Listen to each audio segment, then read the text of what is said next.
4 डिसेंबर 1971 पहाटेची वेळ. ढाक्याच्या आकाशात अजून सूर्योदयही झालेले नाही. भारतीय हवाई दलाचे 2 हंटर विमान ढाक्याकडे धावत आहेत. खाली पाकिस्तानची तळपलेली जमीन, समोर तेजगाव एअरबेस आणि आकाशात एक शांतता, जणू काही वादळ आधीचा क्षण. त्या हंटरच्या कॉकपिटमध्ये बसले आहेत 2 भारतीय वीर, स्क्वॉड्रन लीडर कवलदीप मेहरा आणि फ्लाईट लेफ्टनंट संतोष मोने. या दोघांना माहीत नव्हतं की काही क्षणात त्यांच्या आयुष्याचा एक सर्वात भयानक अध्याय सुरू होणार आहे. ढाक्यावरचा बॉम्ब हल्ला तर त्यांनी यशस्वी केला, पण परतीच्या वाटेवर त्यांना सामोरे येणार होते पाकिस्तानचे 2 सेबर जेट्स, ज्यांनी पुढील काही मिनिटात भारतीय इतिहास बदलून टाकला. आज आपण ऐकणार आहोत आकाशातून पडलेला पण मृत्यूला हरवणाऱ्या एका भारतीय योद्ध्याचा हा अविश्वसनीय प्रवास. तो प्रवास जिथे विमान जळत होतं पण त्याची इच्छा नाही, जेथे शरीर तुटत होतं पण साहस नाही, जेथे मरण जवळ येत होतं पण एक भारतीय सैनिक त्याला पुन्हा पुन्हा ढकलून देत होता. ही कथा आहे स्क्वॉड्रन लीडर के.डी. मेहरा, एका अशा पायलटची जो मृत घोषित झाला होता, पण 8 दिवसांनी लुंगी, फाटका शर्ट, जखमांनी भरलेला चेहरा घेऊन भारतीय कॅम्पमध्ये मामा मीच केडी म्हणत उभा राहिला. चला सुरू करूया हा रोमांचक प्रवास.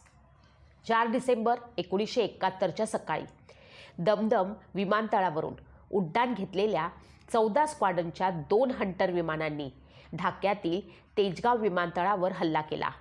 स्क्वॉड्रन लीडर कवलदीप मेहरा हे एक हंटर विमान उडवत होते, तर दुसरं विमान उडवत होते त्यांच्यानंतर दुसऱ्या क्रमांकावर असलेले फ्लाईट लेफ्टनंट संतोष मोने. तेजगाव विमानतळावरनं विमान नेलं त्यावेळी त्यांना पाकिस्तानची लढाऊ विमानं दिसली नाहीत, कारण पाकिस्ताननं विमान इतर बाजूंना ठेवलेली होती. इतकी काही ठिकाणी बॉम्ब हल्ले केल्यानंतर जेव्हा मेहरा आणि मोने परतायला लागले त्यावेळी ते एकमेकांपासून दूर गेले. सर्वात आधी मोनेंना काही अंतरावर पाकिस्तानची 2 सेबर जेट विमानं दिसली. काही सेकंदामध्ये 2 सेबर जेट विमानं भारताच्या हंटर विमानांच्या मागं लागली. एक सेबर जेट विमान मागे येत असल्याचं मेहरा यांच्या अचानक लक्षात आलं. मेहरा यांनी डावीकडे वळण घेत मोनेंना त्यांची पोझिशन विचारली, पण त्यांना उत्तर मिळालं नाही. सेबर विमानानं मेहरांच्या विमानावर अनेक फायर केले. मेहरा यांनी मोनेंना सेबर विमानावर मागून हल्ला करण्यास सांगितलं, पण मोने यांच्या विमानाच्या मागेही एक विमान लागलेलं होतं याचा त्यांना अंदाज नव्हता. त्यावेळी मोने यांच्या विमानाचा वेग 360 नॉट्स म्हणजेच ताशी 414 किलोमीटर होता. मोने यांनी विमान कमी उंचीवर नेलं आणि पूर्ण शक्तीनं ते विमान उडवू लागले. पाकिस्तानी पायलटनं त्यांच्यावरती हल्ला सुरू केला, पण ते त्यांना हानी पोचवू शकला नाही. कवलदीप मेहरा मात्र एवढे नशीबवान नव्हते. त्यांच्या हंटरवर फ्लाईंग ऑफिसर मशसूल हक एकापाठोपाठ एक गोळीबार करत होते. ते 100 फूट उंचीवरनं उडत होते. त्यांच्या विमानात आग लागली होती. त्याचवेळी मागून येणारं सेबर विमान मेहरा यांच्या विमानाला ओव्हरशॉट करत पुढे निघून गेलं. मेहरा यांना त्यावरती नेम धरायचा होता, मात्र कॉकपिटमध्ये धूर भरला गेल्यानं त्यांना ते शक्य झालं नाही.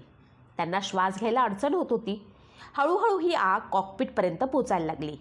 मेहरा यांनी जराही वेळ न लावता पायाजवळ असलेलं इजेक्शन बटन दाबलं, पण एका मायक्रोसेकंदामध्ये उघडणारं पॅराशूट तेव्हा उघडलंच नाही.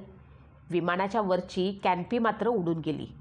त्याचा परिणाम म्हणजे एवढ्या वेगानं हवा आली की मेहरा यांचे ग्लोव्ज आणि घड्याळ तुटले आणि हवेत उडून गेले. एवढंच नव्हे तर त्यांच्या शरीराचा उजवा भाग एवढ्या वेगानं मागे ढकलला गेला की त्यांचा खांदा उखडला. बऱ्याच प्रयत्नानंतर मेहरा यांनी पुन्हा डाव्या हातानं पॅराशूटचं लिव्हर दाबलं. यावेळी पॅराशूट उघडलं आणि मेहरा हवेत उडाले. मेहरा खाली पडताच बंगालमधील ग्रामस्थांनी त्यांना लाठ्या काठ्यांनी मारहाण सुरू केली. नशीब म्हणजे दोघांनी गर्दीला थांबवलं आणि मेहरा यांची चौकशी केली. मेहरा यांची सिगारेट आणि ओळखपत्रामुळे ते भारतीय असल्याचं समजलं. मेहरा यांचं नशीब म्हणून ते मुक्तिवाहिनीच्या सदस्य असलेल्या परिसरात पडले होते. गावकऱ्यांनी मेहरा यांना उचललं. त्यांना कपडे बदलून लुंगी परिधान करायला दिली. मुक्तिवाहिनीच्या एका सदस्यानं त्यांचं पिस्तूल ताब्यात घेतलं. मेहरा एवढे जखमी झाले होते की त्यांना चालणंही शक्य होत नव्हतं. त्यांना स्ट्रेचरवर टाकून जवळच्या एका गावात नेण्यात आलं. जाताना रस्त्यातच ते बेशुद्ध झाले होते. गावात पोचल्यानंतर गावकऱ्यांनी त्यांना नाश्ता दिला. दिवसभरात त्यांना मिळालेलं ते पहिले अन्न होतं, कारण मेहरा हे पहाटेच विमान घेऊन हल्ला करण्यासाठी निघाले होते. मेहरा भारतीय हवाई दलाला काही दिवस सापडले नाहीत. तेव्हा त्यांना मिसिंग इन ॲक्शन जाहीर करण्यात आलं. ढाक्याजवळचं ते विमानातून बाहेर पडले होते. मुक्तिवाहिनीची मदत मिळाल्याने ते पाकिस्तानी सैनिकांच्या हाती लागले नाहीत आणि नंतर भारतात सुरक्षितपणे परत आले. या घटनेच्या 9 दिवसांनंतर आगरतळा भागातील सीमा परिसरात एका हेलिपॅडवरती एक भारतीय हेलिकॉप्टर उतरलं. त्यात भारतीय लष्करातील एक जनरल बसले होते. जनरल हेलिकॉप्टरमधून उतरल्यानंतर एक स्थानिक एअरमन त्या हेलिकॉप्टरची सर्व्हिस करत होते, तर पायलट आपसात चर्चा करत होते. त्यावेळी दुसऱ्या बाजूनं एक शर्ट आणि लुंगी परिधान केलेला एक व्यक्ती येत असल्याचं कुणाच्याही लक्षात आलं नाही. त्यांचा उजवा हात बांधलेला होता, दाढी वाढलेली होती आणि संपूर्ण चेहऱ्यावरती जखमांच्या खुणा होत्या. त्यांचा हात निळा झाला होता. त्यात गँग्रीनची सुरुवात झाली होती. प्रथमदर्शनी पाहता तो व्यक्ती शरणार्थीसारखा दिसत होता. त्या काळात आगरतळामध्ये सगळीकडे शरणार्थी होते. त्या व्यक्तीनं मामा म्हटलं तेव्हा त्यांना प्रचंड आश्चर्य वाटलं, कारण त्यापैकी एका जणाला सगळे मामा म्हणत होते. मात्र भारतात मामा हा शब्द नातेवाईकांसाठी वापरतात, तसं कोणीतरी बोलत असेल असं त्यांना वाटलं. युद्धाच्या काळात भिकाऱ्यांना त्रास देऊ नये असं त्यांना वाटत होतं. त्यांनी अत्यंत रुक्षपणे त्या व्यक्तीला काय आहे असं विचारलं. त्या व्यक्तीनं पायलटचा हात पकडला आणि म्हटलं, अरे मला ओळखा. पायलटनं रागानं हात ओढला आणि म्हटलं, मला हात लावू नको. त्यावेळी त्या अनोळखी व्यक्तीनं त्यांना विचारलं, तुमचा केडी नावाचा एखादा मित्र आहे का? पायलटनं म्हटलं, हो, स्क्वाड्रन लीडर केडी मेहरा, पण त्याचा तर मृत्यू झाला आहे. त्यावर तो व्यक्ती म्हणाला, नाही, तो मी आहे. त्यानंतर पायलटला त्याची जाणीव झाली की त्याच्यासमोर भिकाऱ्यासारखा दिसणारा व्यक्ती दुसरा तिसरा कोणी नसून स्क्वाड्रन लीडर केडी मेहरा हेच आहे. KD Mehra missing in action होते आणि त्यांचा मृत्यू झाला आहे असं समजलं जात होतं.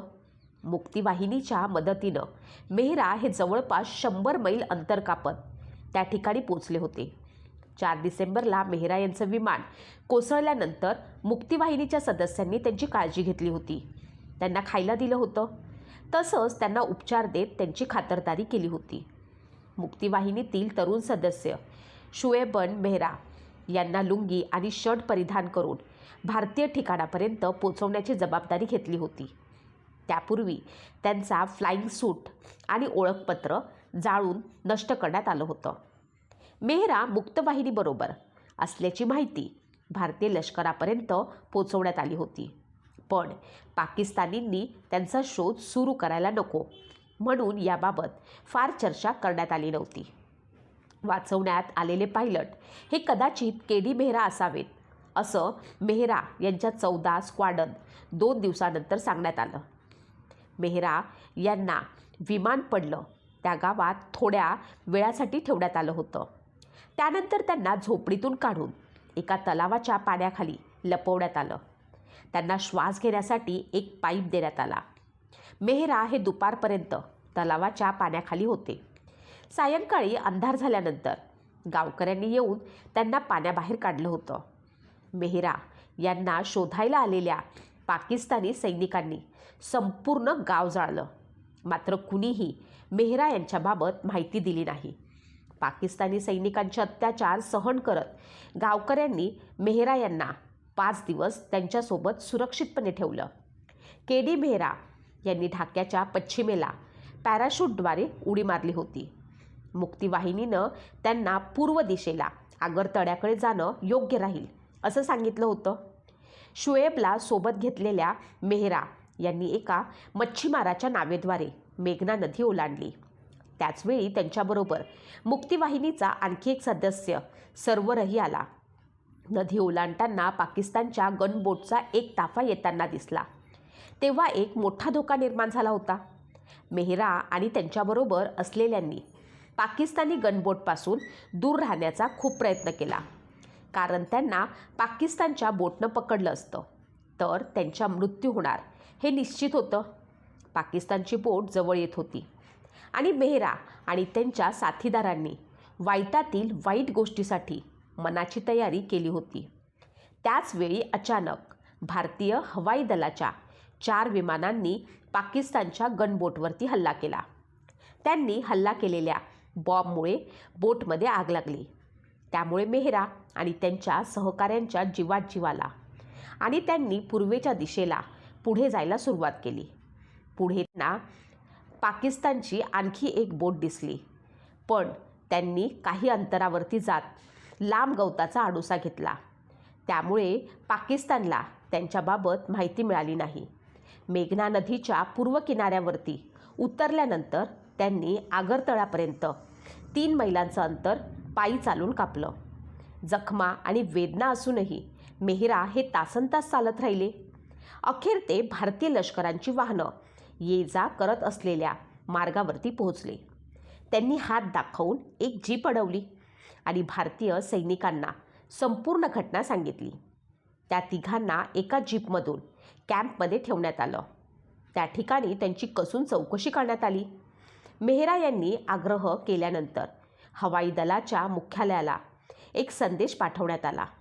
त्यानंतर मेहरा यांना घेण्यासाठी हेलिकॉप्टर पाठवत असल्याची माहिती मिळाली. या दरम्यान भारतीय लष्कराच्या एका डॉक्टरनं मेहरा यांना काही वेदनाशामक औषधं दिली. त्या रात्री ते शांतपणे झोपू शकले, कारण गेल्या 8 दिवसांमध्ये प्रथमच त्यांना सुरक्षित असल्याची जाणीव झाली होती. एवढे दिवस ते एवढे व्यवस्थित राहू शकले नाही, कारण ते पाकिस्तानचा ताबा असलेल्या भागात होते. 12 डिसेंबरला लष्कराच्या कमांडिंग ऑफिसरनं मेहरा यांना एका जनरलसह एक हेलिकॉप्टर तिथे येणार असल्याचं सांगितलं. मेहरा मुक्तिवाहिनीचे सदस्य शुएबबरोबर एका स्कूटरवरनं त्या हेलिपॅडपर्यंत पोचले. मेहरा यांनी हेलिकॉप्टर आणि पायलटला पाहिलं तेव्हा त्यांनी त्यांचे ज्युनियर आणि मामा निकनेम असलेल्या पायलटला लगेचच ओळखलं. केडी मेहरा यांना तिथून आगारतळा इथे आणि नंतर शिलाँगला नेण्यात आलं. त्या ठिकाणी लष्करी रुग्णालयात दाखल करून त्यांच्यावरती उपचार करण्यात आले. प्राथमिक उपचारानंतर त्यांना एका डकोटा विमानाद्वारे दिल्लीला आणण्यात आलं. अनेक महिने त्यांच्यावरती उपचार सुरू होते.